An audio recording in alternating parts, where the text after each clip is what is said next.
tous et à toutes les amis, moi c'est Keljin, j'espère que vous allez bien. Et aujourd'hui, il était une fois The Jane Doe Identity de Andrzej Öwredal. The Jane Doe Identity, ou plus simplement The Autopsy of Jane Doe, est un film d'épouvante sorti sur nos écrans le 31 mai 2017. Brian Cox et Emile Hirsch interprètent les deux protagonistes de l'histoire, Tommy Tilden et son fils Austin, et c'est Andrzej Öwredal, réalisateur norvégien à qui l'on doit Trollhunter, qui est derrière la caméra. L'histoire commence quand le cadavre d'une jeune femme inconnue trouvée sur une scène de crime étrange est amené par le shérif à Tommy Tilden et à son fils Austin, tous les deux médecins légistes. A priori, l'autopsie de cette Jane Doe ne devrait être qu'une formalité, mais alors qu'ils commencent leur investigation, ils se mettent à découvrir de très inquiétantes choses sur leur nouvelle pensionnaire. Alors, donc, The Jane Doe Identity. Alors, avant qu'on aille plus loin, je vais commencer par faire une parenthèse sur les films d'horreur, les films d'épouvante en l'occurrence, avant d'entamer vraiment ce que j'ai à dire sur le film. Alors, vous allez comprendre pourquoi j'en parle avant.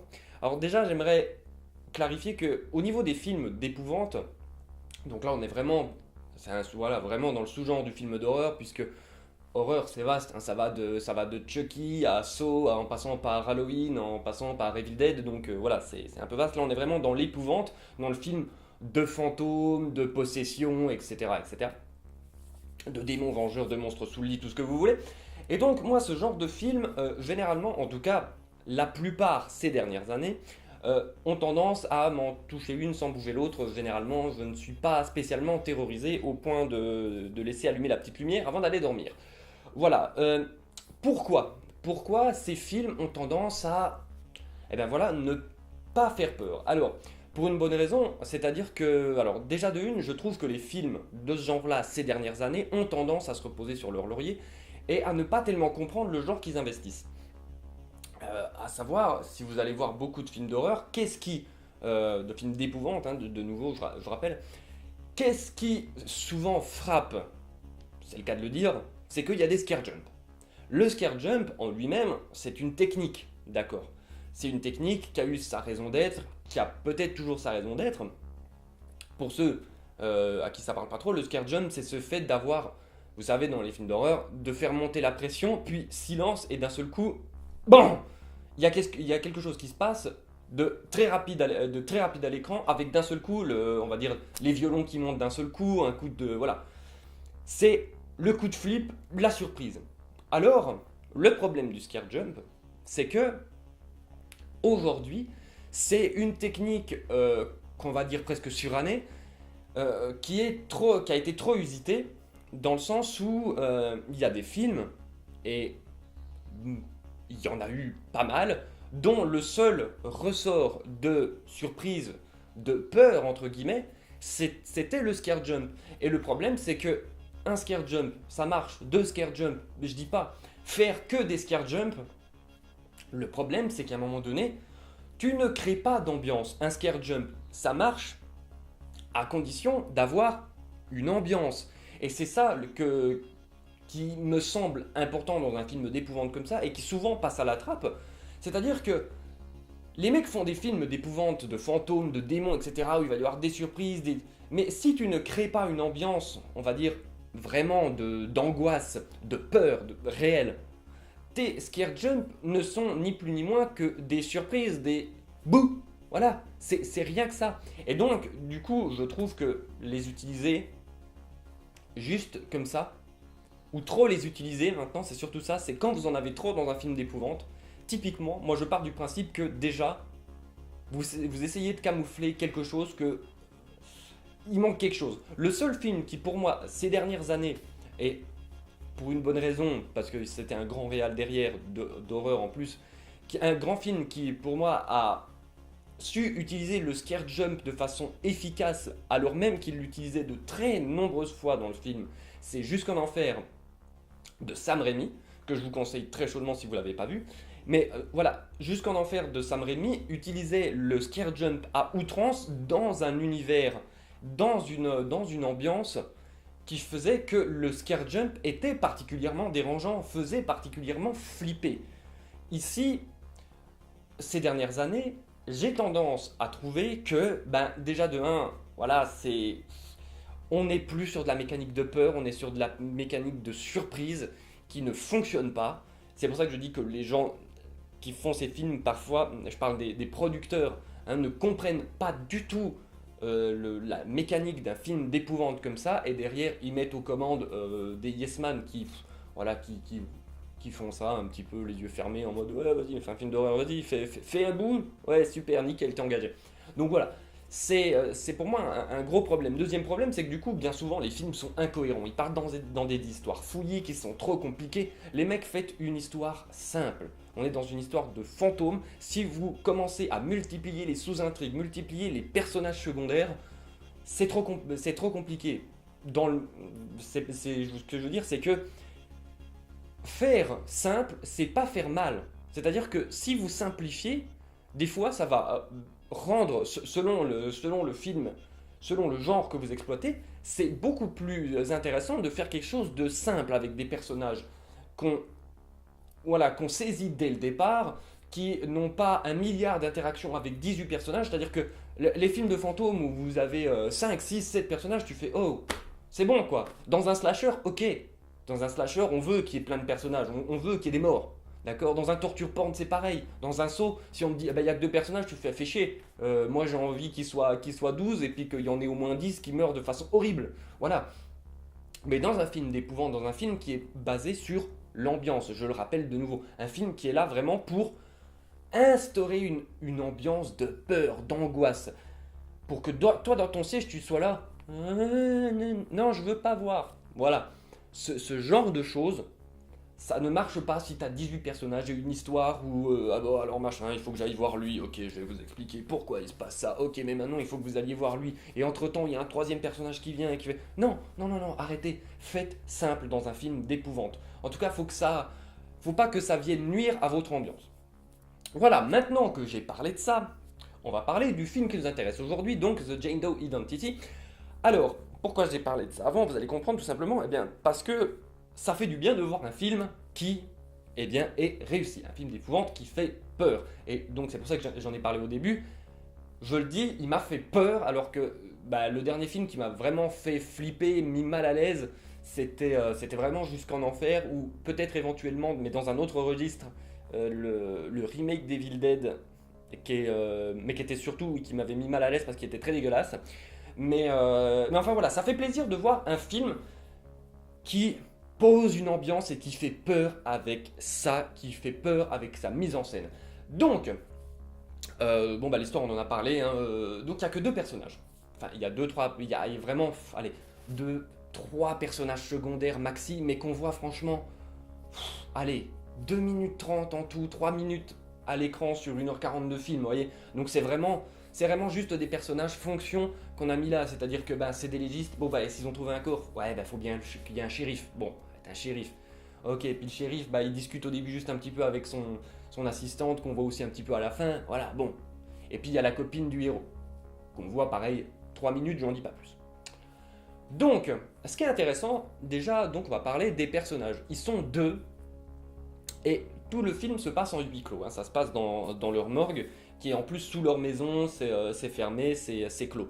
Donc on est vraiment dans une ambiance vraiment de presque claustrophobe. Donc ils sont dans leur morgue et il n'y a que ces deux personnages-là, et c'est intéressant parce qu'il y a vraiment une complicité entre eux, puisque ils sont père et fils, ils sont médecins légistes les deux. Donc il y a vraiment déjà des liens avec les personnages qu'on n'a pas besoin d'expliciter plus que ça. Ils sont père et fils, ils font le même métier, paf, c'est bon, ça tombe sous le sens. On n'a pas besoin de réexpliquer, etc. On a besoin... Après, on fait qu'on sous-entende dans le film que voilà, la mère, donc la femme, mère et femme, donc, est morte. Mais finalement, ça n'apporte que très peu de choses. Et en plus, ça, finalement, de par leur relation, de par la façon dont les choses sont montrées, on l'avait déjà plus ou moins compris, sans qu'on nous l'explique. Et c'est ça où le film, mine de rien, arrive à faire des choses simples.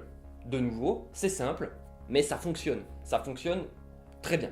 Ensuite, l'histoire. L'histoire, elle est bien parce que, comme je dis, elle n'a pas besoin de partir dans tous les sens. Ça n'a pas besoin d'être fouillis, dans le sens où déjà, à partir du simple fait que c'est une autopsie. Ils vont faire une autopsie, et donc du coup, l'autopsie, c'est quelque peu une enquête. Donc du coup, il n'y a pas besoin de rajouter des bidules, des trucs. En fait, les personnages tombent sur des éléments au fur et à mesure de leur progression dans l'autopsie. Donc au début, ils regardent juste le corps à l'extérieur, ils regardent deux, trois trucs, et puis après ils vont commencer à l'ouvrir, ils regardent ceci, cela, ils ouvrent le crâne, ils regardent le cerveau, ils vont trouver des choses dans l'estomac, blablabla, blablabla. Et puis du coup, au fur et à mesure, ils vont mettre tous les indices qu'ils trouvent l'un après l'autre, et ils arrivent à des conclusions simples. Ils n'ont pas besoin d'aller voir un tel, et téléphoner à bidule, des trucs, et tout de suite, on a l'ambiance. Et c'est vraiment ça qui est intéressant parce que l'ambiance non seulement se fait par la mise en scène mais aussi par le son. C'est-à-dire qu'on a vraiment des sons qui sont dérangeants. Au début, tous les sons d'autopsie sont vraiment, je trouve, j'ai l'impression que sur le mix, ils les ont mis légèrement plus fort, ils les ont amplifiés pour que on les prenne vraiment en pleine gueule. Tous les sons de craquement d'os, de ça découpe la chair, etc. Le moindre son est calculé pour déjà nous mettre mal à l'aise au départ. Et puis après, il y a plein d'idées narratives avec le son, par exemple, et puis de mise en scène.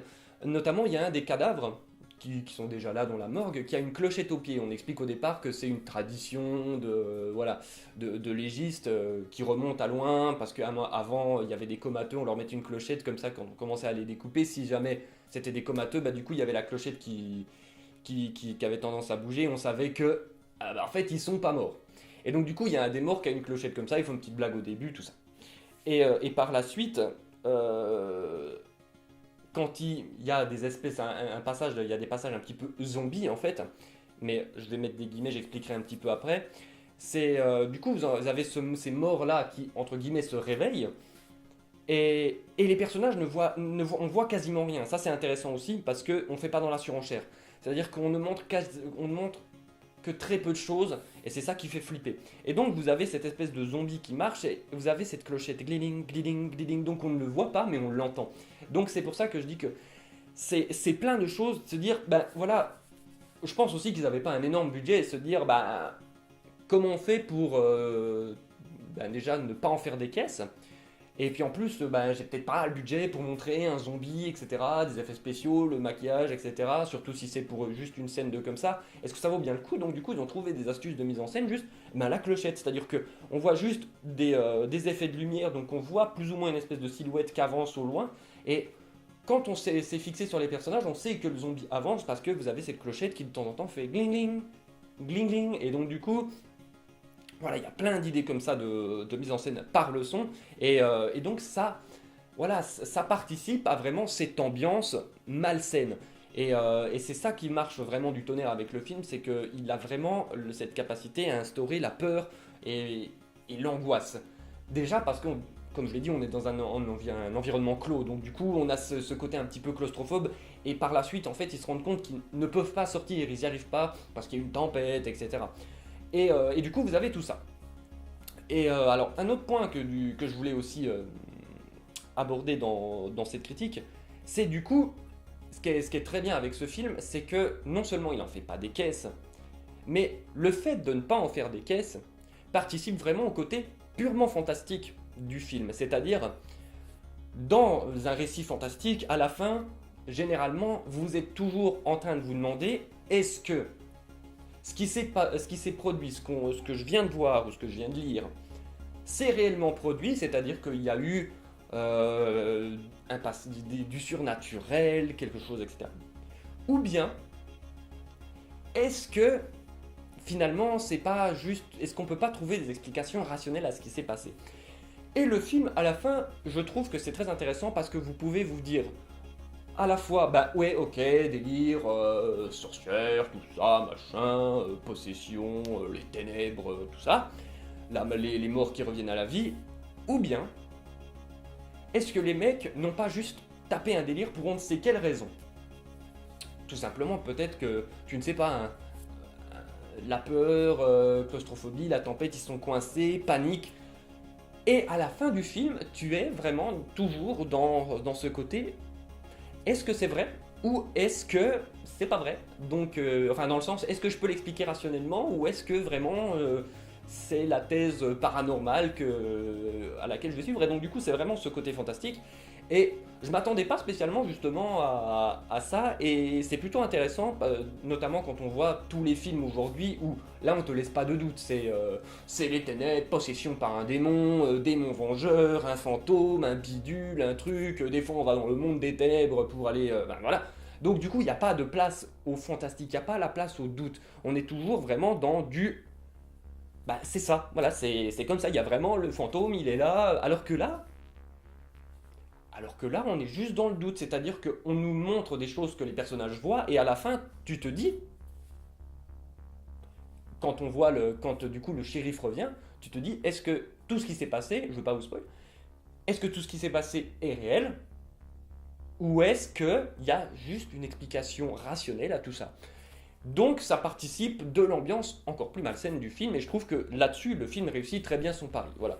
Et chose marrante, qui n'a plus rien à voir avec le film, là c'est juste mon petit plaisir perso. Au début du film, le shérif quand il arrive, vous le voyez dans la pénombre, vous voyez deux profils de pénombre, et je fais ah c'est marrant, là comme ça on dirait tel acteur. Et là on le voit au grand jour, et paf, c'est lui je fais. Et je suis trop bon. Donc à savoir c'est l'acteur qui joue Bolton, le père, dans Game of Thrones, si vous regardez Game of Thrones. Et à la silhouette, je me suis dit, tiens, oh, c'est marrant, on dirait lui. Et quand c'est montré à la lumière, c'était lui, j'ai fait, ouais, ben voilà, c'est bon, je reconnais les personnages, les acteurs dans l'ombre, c'est très bien. Enfin voilà, donc, euh, The Jane Doe Identity, c'est un titre vraiment très mauvais. Je comprends pas pourquoi en France les producteurs se disent, ça s'appelle The Autopsy of Jane Doe. Ouais, autopsie, c'est un mot, bon, c'est en anglais, mais les gens connaissent autopsie, ouais. Non, changez quand même. Changez pour donner un titre qui n'a rien à voir. The Jane Doe Identity. Voilà. C'est toujours en anglais, donc il n'y a pas le truc du ouais, mais c'est en anglais, on va traduire en français. Non, non. C'est. On change le titre en français pour donner un autre titre en anglais qui en plus n'a rien à voir. Tu fais. Moi, pas comprendre. Je sais pas. Donc, ça, c'est vraiment un truc que je capterai jamais. Enfin voilà, donc c'est un film que je conseille à tous les amateurs de films d'horreur ou films d'épouvante. Et très clairement, c'est vrai que c'est un film plutôt réussi par rapport à toute la daube qu'on nous sert habituellement récemment. Je veux dire, c'est simple, le dernier film vraiment d'épouvante comme ça que j'ai dû voir, c'était Dans le Noir. Ouais, je crois que c'est ça. J'ai vu d'autres films d'horreur, mais qui ne sont pas purement des films d'épouvante comme ça. Fantômes, possession, tout ça. Et ça, c'était nul à chier. Ça fait du scare jump, c'est une histoire trop compliquée. En plus, il y a plein d'incohérences dans le film, voilà. Et j'ai l'impression qu'à chaque fois que je vais voir récemment un film d'épouvante comme ça, ben tu te dis, c'est tout pourri quoi. Donc du coup, ça fait plaisir de voir un film qui, pour une fois, prend son temps, n'en fait pas des caisses, a des idées de mise en scène, a une ambiance sonore, fait peur. Et en plus, travaille un petit peu son côté purement fantastique. Donc franchement, ça fait plaisir, je vous le conseille si évidemment vous avez envie de vous faire peur. Et voilà, il était une fois la vie, c'est terminé pour aujourd'hui. Donc, comme d'habitude, vous commencez à connaître la musique. Le pouce bleu si la vidéo vous a plu, ça c'est super cool. Vous partagez la vidéo, vous nous rejoignez sur Facebook, vous vous abonnez à la chaîne YouTube et puis vous pouvez me suivre évidemment sur Sens Critique. De toute façon, tous les liens sont dans la description de la vidéo. Et puis évidemment, vous pouvez retrouver toutes les vidéos de la chaîne Séance vers le futur. D'ailleurs, le dernier Séance vers le futur, numéro 16 sur Green Lantern, est déjà sorti et je vous recommande, si vous ne l'avez pas vu, d'aller y jeter un coup d'œil. Voilà. Sur ce, je vous fais des bisous, je vous dis à bientôt, portez-vous bien. Et voilà.